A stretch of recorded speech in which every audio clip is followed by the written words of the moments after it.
Bonjour et bienvenue dans la grande interview. Notre invité aujourd'hui est le président du Burkina Faso, le capitaine Ibrahim Traoré. Votre Excellence, bonjour et merci beaucoup d'avoir accepté notre invitation. C'est un grand honneur de vous avoir sur notre plateau.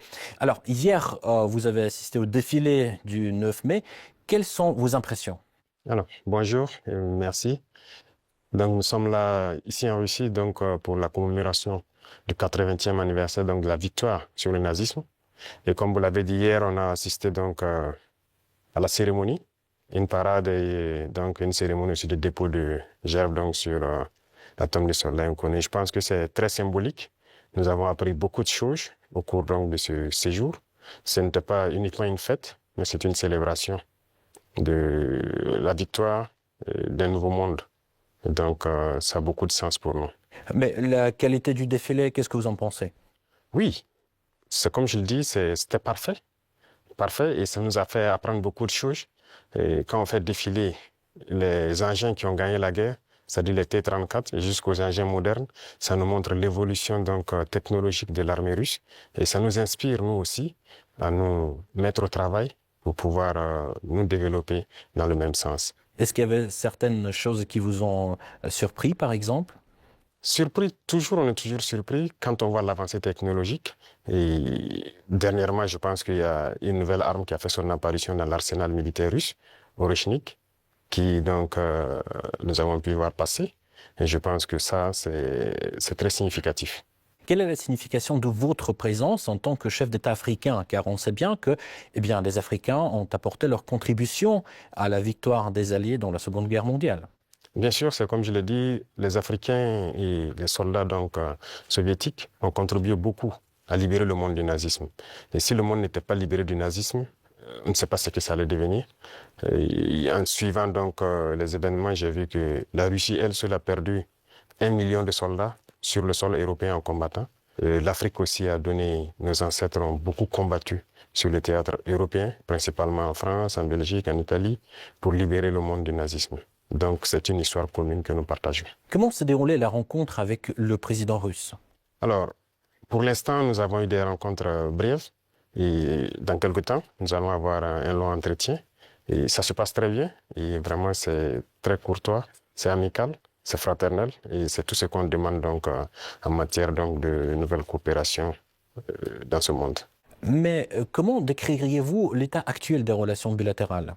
Les relations se portent très bien et je peux dire que depuis 2 ans maintenant, les relations ont très bien commencé et nous sommes en train d'approfondir les volets défense-sécurité, mais aussi les volets éducation et plus tard les volets commercial et trucs. Donc nous avons échelonné les différents volets pour qu'on puisse échanger beaucoup, partager beaucoup d'expériences parce que nous avons beaucoup aussi à apprendre sur le volet éducation de la Russie, notamment dans les sciences. Notamment dans les sciences, mais dans quel domaine en particulier? Oui, il y a beaucoup de domaines dans les sciences, que ce soit les mathématiques, la physique, la chimie. Ce sont des domaines qui nous intéressent beaucoup, tant sur le développement de notre industrie militaire, mais aussi dans le développement commercial de notre pays, le développement économique de notre pays. Donc ce sont des volets que nous allons chercher à approfondir pour pouvoir mieux nous structurer. Et pensez-vous qu'il y ait une demande au Burkina pour l'enseignement russe? Bien sûr, il y a beaucoup d'étudiants burkinabés déjà ici en Russie, dans des universités. J'en ai croisé ce matin même. Et j'ai même demandé à ce qu'on augmente le nombre d'étudiants ici, que ce soit à travers des bourses russes ou le Burkina qui va payer des bourses pour que ces étudiants viennent. Mais l'objectif pour nous, c'est d'implanter des universités similaires au Burkina. Et comme il y a déjà la maison de la Russie, ça va nous permettre d'aller très vite. D'ailleurs, vous venez de le rappeler, aujourd'hui, vous avez visité l'université russe. Comment s'est déroulée cette visite? Ça s'est très bien déroulé. J'ai eu des échanges fructueux avec le ministre de l'Éducation de la Russie, avec les recteurs et les étudiants, et surtout les étudiants de l'AES qui étudient dans cette université. Et nous avons eu de très bons échanges et on s'est parlé beaucoup de manière scientifique. Voilà. Parlons un tout petit peu de l'économie. Le volume des échanges commerciaux a augmenté de 10 fois en un an. Mais de l'autre côté, ces chiffres-là ne sont pas à la hauteur du dialogue politique. Comment expliquez-vous ce paradoxe? Et surtout, comment booster ces liens dans le domaine du commerce, en fait? Comme je l'ai dit, c'est une nouvelle relation qui commence. Vous savez qu'avec la Russie, depuis les... Pourquoi nouvelle, excusez-moi? Oui, ça recommence, puisqu'il y avait, depuis les années après la mort malheureusement de Sankara, les relations avec la Russie se sont beaucoup estompées. Et là, nous sommes en train de réveiller les relations. L'ambassade s'est installée et les relations commerciales sont aussi au cœur des échanges. Quand je prends, il y a un certain nombre de produits, par exemple burkinabés, qui transitaient par certains pays européens avant d'être vendus en Russie. Aujourd'hui, ces produits sont directement vendus à travers donc, des opérateurs burkinabés et des opérateurs russes. Je parle notamment quand on prend l'exemple des mangues. Les mangues transitaient par des pays européens pour être vendus en Russie. Aujourd'hui, ça se passe directement.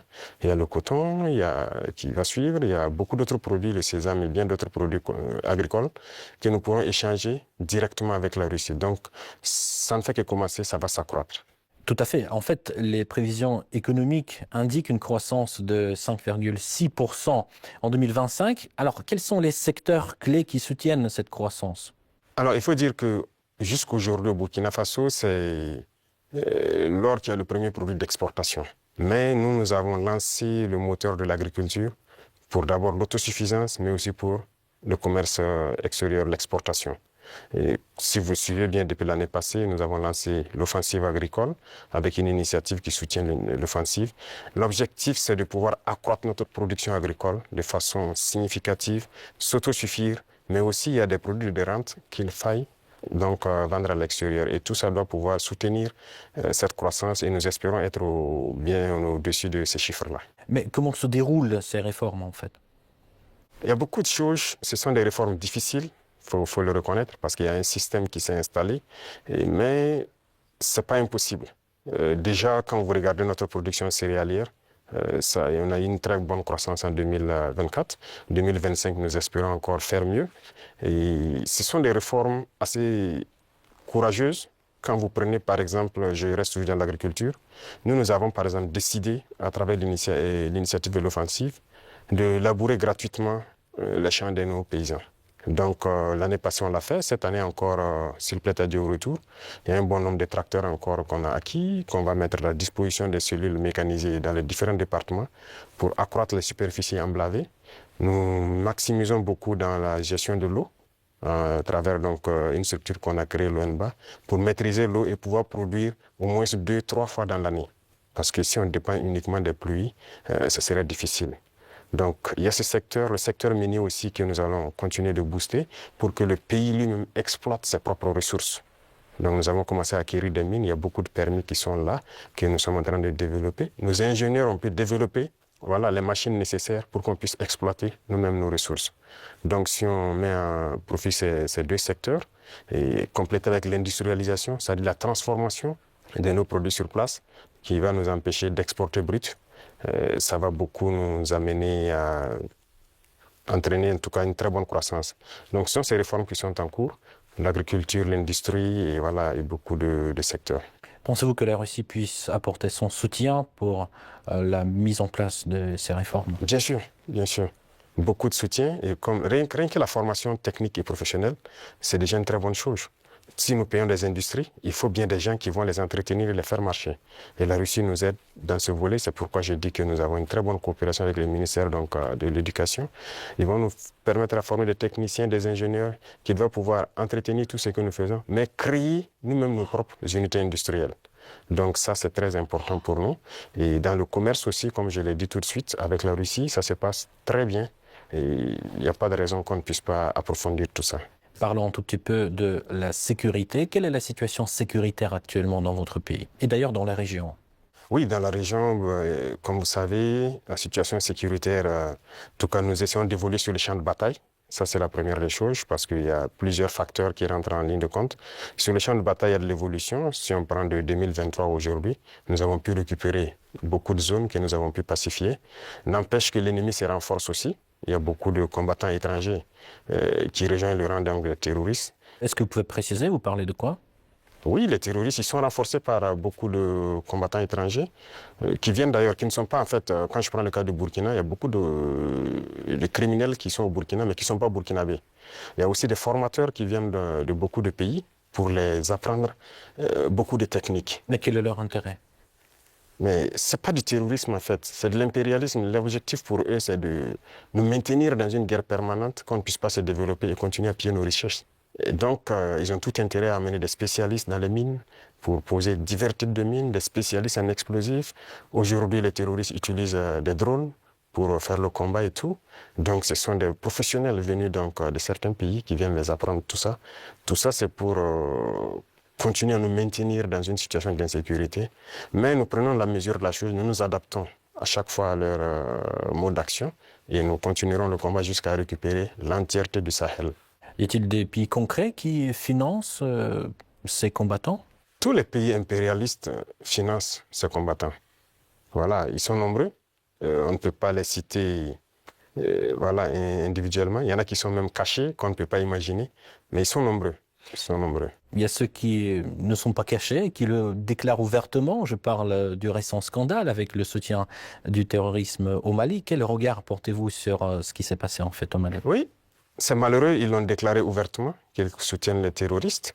Et nous avons aussi pu remarquer effectivement, avec un certain nombre de technologies que les terroristes ont pu avoir, que ça vient d'eux. C'est malheureux, c'est très malheureux, mais toujours est-il qu'on ne s'apitoie pas sur notre sort. Et nous avons pris la mesure de la chose, nous allons nous adapter, nous allons les combattre et ils ne pourront pas vaincre. C'est ça le plus important pour nous. Comment se poursuit la coopération humanitaire entre le Burkina Faso et la Russie? Ça se poursuit très bien et je pense qu'il y a beaucoup d'échanges sur beaucoup de volets. Quand je prends le domaine donc, de la santé, parce qu'on a toujours des déplacés qui sont là et quand on dit un camp de déplacés, ça veut dire qu'il y a des situations sanitaires souvent compliquées. Et je pense que les services de santé coopèrent bien pour pouvoir appuyer donc, les services d'action humanitaire pour pouvoir avancer. Et vous avez suivi en 2023, je pense que la Russie a fait un don de blé au Burkina Faso. C'était uniquement donc destiné donc aux personnes déplacées. Mais nous avons fait la promesse au président Poutine que nous ne souhaitons plus voilà, être ravitaillés en blé parce que nous allons produire le blé. Et je tiens cette promesse parce que nous avons commencé à produire notre blé en quantité pour satisfaire. Donc, ce qui veut dire que la coopération sur ce volet-là nous amène nous-mêmes à nous développer, à booster beaucoup de choses pour pouvoir combler les vides. Face aux tensions géopolitiques actuelles, notamment la guerre tarifaire entre les États-Unis et la Chine, comment le Burkina Faso adapte-t-il sa stratégie économique et diplomatique? Alors, ce monde est en perpétuelle mutation. C'est de la folie, souvent, les choses qu'on voit. Et il faut rester aux aguets et pouvoir s'adapter à tout moment. Et ça, c'est très important parce que nous suivons l'actualité. Il y a une bataille économique un peu partout. Mais a priori, nous commerçons avec la Chine sans problème. Nous achetons beaucoup de choses de la Chine et les Chinois aussi achètent beaucoup de choses chez nous. Il y a des entreprises chinoises qui s'installent chez nous, malgré le fait que les gens ont essayé de dénigrer le Burkina Faso. C'est pareil avec la Russie actuellement. Donc tous les pays qui se battent aujourd'hui pour leur indépendance économique, nous essayons de collaborer mieux avec ces pays. Parce que c'est une forme d'oppression de l'impérialisme. Il y a lieu que ceux qui sont opprimés s'unissent pour faire face à cette hégémonie-là. Donc, a priori, on s'adapte à toute cette situation. Monsieur le Président, quel regard portez-vous sur la récente détérioration des relations avec l'Algérie? Alors, vous avez suivi les événements et je pense que tout le monde comprend comment ça fonctionne. Et nous sommes au regret de voir l'incident qui est arrivé à la frontière donc, algérienne avec le drone qu'ils ont abattu. Et il faut le dire clairement, c'est pas amical. C'est pas amical parce que aucun appareil, on n'abat pas un appareil volant comme ça. Lorsque tout le monde connaît le protocole. Donc il n'y a pas à se voiler la face. Si un appareil traverse votre frontière, même s'il rentre sur votre pays, on l'identifie. Les radars permettent de l'identifier. Et on sait il appartient à quel pays. Et il y a les relations diplomatiques pour ça. On contacte l'ambassade et il y a des attachés de défense, il y a beaucoup de mécanismes. On les contacte et ils peuvent confirmer si c'est leur appareil ou pas, s'il est sur le territoire par, voilà, peut-être qu'il a besoin d'aide ou bien il a perdu voilà, l'orientation et tout ça. Parce qu'un appareil peut être en l'air, il peut avoir des problèmes avec la météo. Il est obligé de se cacher derrière les nuages. Ça arrive très souvent dans nos pays. Donc un appareil rentre, on les demande, ils disent non. Il y a beaucoup de couvertures nuageuses, mais il y a en tout cas un phénomène météorologique qui l'amène à venir passer. Il peut avoir un problème technique. Il peut demander de l'aide pour qu'on le guide à ce qu'il atterrisse.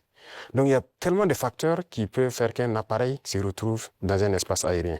On n'abat pas un appareil systématiquement. Le cas est arrivé avec nous. On a souvent vu un appareil américain qui est rentré sur notre territoire, qui faisait donc des reconnaissances et tout. On n'a pas abattu l'appareil. On a pris le soin de contacter l'ambassade américaine, qui ont pris quelques minutes, ils nous ont confirmé que c'est leur appareil et ils ont dégagé l'espace. Donc, on n'abat pas un appareil systématiquement. Donc, c'est un acte délibéré, inamical d'abattre l'appareil et c'est regrettable. Mais si je comprends bien, vous ne fermez pas la porte au dialogue quand même. Non, il faut que les dirigeants comprennent que nous n'avons pas le choix que de nous unir face à cette situation de soi-disant terrorisme. Parce que c'est un phénomène assez complexe. Et je vous dis que le Burkina était assis dans les années 2012 à regarder le Mali. Et on était, quoi, le régime qui était en place était ami avec ces gens-là. Certains vivaient même à Ouagadougou. IAG a vécu à Ouagadougou. C'est la réalité. Mais qu'est-ce qui se passe aujourd'hui? Ils se sont retournés contre nous. Ce pas des gens libres. Ils sont manipulés par les impérialistes et les ordres qu'on les donne, ils donnent à leurs criminels sur le terrain, ils le font. Donc, il faut que chacun comprenne qu'on doit s'unir pour faire face. Il n'y a pas de négociation possible avec ces gens-là. Justement, parlons de cette unité, plutôt cette intégration qui se déroule actuellement au sein de l'AES. Où en est-on actuellement? Ça se passe bien, ça évolue. Nous sommes donc dans la Confédération. Et comme je dis, il y a beaucoup de choses à mettre en place. Voilà. Et il ne faut pas chercher à aller tellement vite et ne pas bien faire. Donc, nous sommes en train d'aller de manière progressive. Il y a beaucoup de structures à mettre en place. Il y a beaucoup de volets à mettre à niveau dans les trois pays. Parce que vous n'êtes pas sans savoir que sur le point de vue économique, on n'est pas au même niveau. Sur le point de vue militaire, il y a beaucoup de volets. Il faut essayer d'équilibrer. Et donc, ça nécessite la mise en place de beaucoup de structures, beaucoup de rencontres. Et la libre circulation, ça nécessite un certain nombre de paramètres à mettre ensemble. Vous avez dû voir qu'on a fait un gros travail pour aboutir à un document unique de sécurité pour les voyages et tout. Donc, c'est évolutif. Donc, ça se passe très bien. Justement, j'avais une question sur le volet économique. La création de la devise propre à l'AES est-elle toujours à l'ordre du jour? Oui, c'est à l'ordre du jour, forcément. Et donc, le processus continue. Il y a beaucoup de choses, comme dirais-je, beaucoup de billes à caler avant d'y arriver. Mais c'est forcément à l'ordre du jour. On peut, si on parle de souveraineté, forcément, on a besoin de cette souveraineté-là. Voilà, donc c'est impératif. Peut-on s'attendre à l'élargissement de l'AES? Oui, dans le futur. Mais pour l'instant, comme j'ai dit, nous devons harmoniser nous-mêmes beaucoup de choses, mettre en place vraiment les bases, parce qu'il y aura beaucoup de protocoles additionnels, si vous le constatez, pour harmoniser nos politiques, que ce soit les politiques diplomatiques, économiques, voilà. Il y a beaucoup de politiques à harmoniser avant de permettre à ce que quelqu'un puisse s'ajouter. Mais y a-t-il déjà des pays qui s'intéressent à votre format? Oui, des pays s'intéressent. Voilà. Ils pourront être peut-être, je ne sais pas, pour l'instant, le président de la fédération, c'est le président malien. Il pourra donner son avis sur la question, mais il y a des pays qui s'intéressent, oui. Comment vous expliquez la baisse de l'influence française dans la région? Pas uniquement dans le Sahel, mais aussi dans l'Afrique de l'Ouest, par exemple. Je pense que c'est eux-mêmes qui ont contribué à baisser leur influence, parce qu'ils ont une conception paternaliste, voilà, de nos relations. Et vous voyez, quand vous prenez tout de suite tout ce qu'on fait, tout ce qu'on prend comme initiative, eh bien, c'est la Russie. Et quelqu'un parle, ils sont influencés par la Russie. Tout ce qui se passe, c'est la Russie. Pourquoi ils ont les yeux fermés comme ça? Donc l'Africain n'est pas capable de développer quelque chose. L'Africain n'est pas capable d'inventer, d'innover, de prendre des initiatives. C'est ça que nous combattons. Et tant qu'ils vont continuer de voir l'Africain comme ça, comme un sous-homme qui n'est pas capable de réfléchir, qui n'est pas capable d'innover, capable d'inventer, on ne pourra jamais être amis. Les époques ont changé. Donc, c'est la vision même qu'ils ont du noir. Il faut qu'ils arrêtent ça. Parce qu'en nous traitant comme ça, c'est comme s'ils voient le noir comme un sous-homme. Et là, c'est dangereux. Il faut qu'ils changent de langage. Mais en quoi ça se voit, cette attitude? Et regardez dans leurs discours. Regardez dans leurs discours. Même le président français, toujours dans ses discours, les jeunes Africains sont influencés par la Russie. Il le dit, les médias occidentaux, vous les écoutez souvent, ils ne passent leur temps qu'à mentir. Et regardez aujourd'hui l'AES qui est un modèle qui est en train de se dessiner. Ils ne peuvent pas se lever du matin au soir sans parler du Burkina ou parler de l'AES. C'est impossible pour eux. Et chaque fois, ils cherchent à envoyer des informations pour diviser, pour manipuler la jeunesse. Mais ça ne passe plus. Je pense que les gens sont assez conscients, les gens ont l'œil ouvert. Et vous tous, vous êtes victimes de ces gens-là, la communication. Ce qu'ils font, ce qu'ils disent sur la Russie et tout, on le sait. Jusqu'aujourd'hui, il y a des jeunes Africains qui ont les yeux toujours fermés, qui croient à leurs mensonges. Le récit de la Seconde Guerre mondiale. J'écoutais la dernière fois, quelqu'un disait que à la fin de la guerre, dans les 10 années qui ont suivi, si on demandait en Europe qui a gagné la guerre, les gens disaient c'est la Russie. Mais aujourd'hui, si vous demandez en Europe qui a gagné la guerre, ils vont dire que ce sont les Occidentaux. Par la communication, ils ont réussi à renverser l'histoire. Et l'histoire africaine aussi, ils ont tout manigancé pour faire passer les mensonges. Et ça fait que les jeunes Africains, certains ne connaissent même pas l'histoire de l'Afrique. Qu'est-ce que l'Afrique a fait? Certains ne savent même pas que nos grands-parents ont combattu, ont été mis à l'avant comme chair à canon, et au retour, ils les ont tués comme des animaux. Est-ce que les gens savent que quand la France expérimentait sa première bombe atomique, ce sont des soldats noirs qu'ils ont mis à côté dans le rayon létal pour voir l'effet que ça fait? Sortons les archives. Tout ce qu'ils ont utilisé contre l'Afrique, c'est terrible. Donc il y a tout ça qu'il faut communiquer pour que les jeunes Africains comprennent, parce qu'il y a beaucoup encore endormis qui continuent de communiquer pour les impérialistes. Ce qu'ils leur disent de dire, ils le font. Peut-être parce que, voilà, ils leur donnent quelque chose, je ne sais pas. Mais l'Africain doit comprendre son histoire, se réveiller. Et donc c'est notre combat aussi comme ça. Quel est le rôle des médias dans ce combat, selon vous? Médias indépendants? De chez nous, vous voulez dire? Les médias devraient beaucoup participer à nous aider. Mais vous voyez que nos médias, même, il y a certains médias qui sont des médias impérialistes. Ils ne sont assis que lorsque les médias européens, lorsqu'ils disent quelque chose, et ils reprennent. Et ils accentuent. Il y a plein de médias dans nos pays qui combattent même les régimes comme notre régime. Et ils passent leur temps aussi à raconter les mêmes balivernes que les médias occidentaux racontent. Mais c'est honteux. Si des Africains se comportent comme ça, c'est très honteux. J'imagine qu'il doit avoir honte de se regarder à la glace le soir. Si tu es payé pour raconter des mensonges sur le noir, c'est très grave. Donc, on est en train de conscientiser. Au Burkina Faso, si vous voyez, actuellement, beaucoup de médias accompagnent la dynamique, participent à conscientiser la jeunesse à travers des débats et tout. Donc, c'est ce que nous souhaitons vraiment pour les médias. Pensez-vous que notre média puisse aussi jouer son rôle dans ce combat? Bien sûr, beaucoup. Il faut jouer un rôle très important parce que, vous savez, je l'ai dit en 2023 à Saint-Pétersbourg, et je le répète encore aujourd'hui, la Russie a contribué à sauver le monde. L'Afrique a contribué à sauver le monde. Il faut le dire. Il faut que les jeunes le comprennent. Que tout ce qui se raconte dans les films Hollywood, c'est faux. Ce n'est que du mensonge. C'est la même chose. La guerre du Vietnam. Aujourd'hui, on voit, l'histoire est tronquée. Mais il faut communiquer. Vous voyez, moi, ils n'aiment pas que je parle. On trouve que je parle trop et tout. Pour que je me taise, pour qu'eux, ils parlent et que leur version passe. Non. Moi, mon plus grand regret, c'est d'avoir passé une bonne partie de ma jeunesse à écouter des radios comme RFI, France 24. J'ai été dans des pays où ces radios étaient fermées. Mais on prenait des applications, on enregistre leur journal pour écouter. Mais à partir d'un moment, il y a un déclic. Et je commence à comprendre qu'ils conditionnent nos cerveaux pour accepter ce qu'ils veulent. C'est leur narratif qu'ils veulent qu'on apprenne. Et depuis ce temps, moi, je commence à faire la part des choses et j'ai compris que c'est très dangereux ce qu'ils font. Et aujourd'hui, plus que jamais, je me rends compte qu'ils ont conditionné l'esprit, surtout des Africains. Donc, vous pouvez participer beaucoup à éveiller les consciences de la jeunesse pour que les gens comprennent comment fonctionne le monde et ne pas se laisser embarquer par ces gens-là.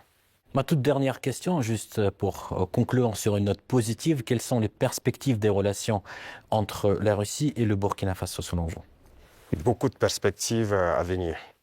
Et comme je l'ai dit, avec la parade que j'ai vue, je pense qu'il y a une très bonne coopération. Parce que c'est bien, actuellement, nous payons du matériel, mais il faut qu'on développe l'industrie militaire, par exemple. Et la Russie peut contribuer beaucoup. Et vous savez que la Russie, il y a beaucoup de scientifiques, de savants. qui sont russes. La preuve, on vient de quitter dans l'université de Mendeleev. Ils peuvent nous accompagner beaucoup dans la formation pour aussi prévaloir, parce que chez nous, nous avons des jeunes talents, des génies qui arrivent à créer des choses, mais il leur manque l'apport mathématique, la science pour pouvoir améliorer ce qu'ils font. Et donc la Russie peut nous aider beaucoup dans ce domaine. Ça va nous aider sur le volet militaire, sur le volet industriel, parce que ce sont les machines qui font marcher le monde.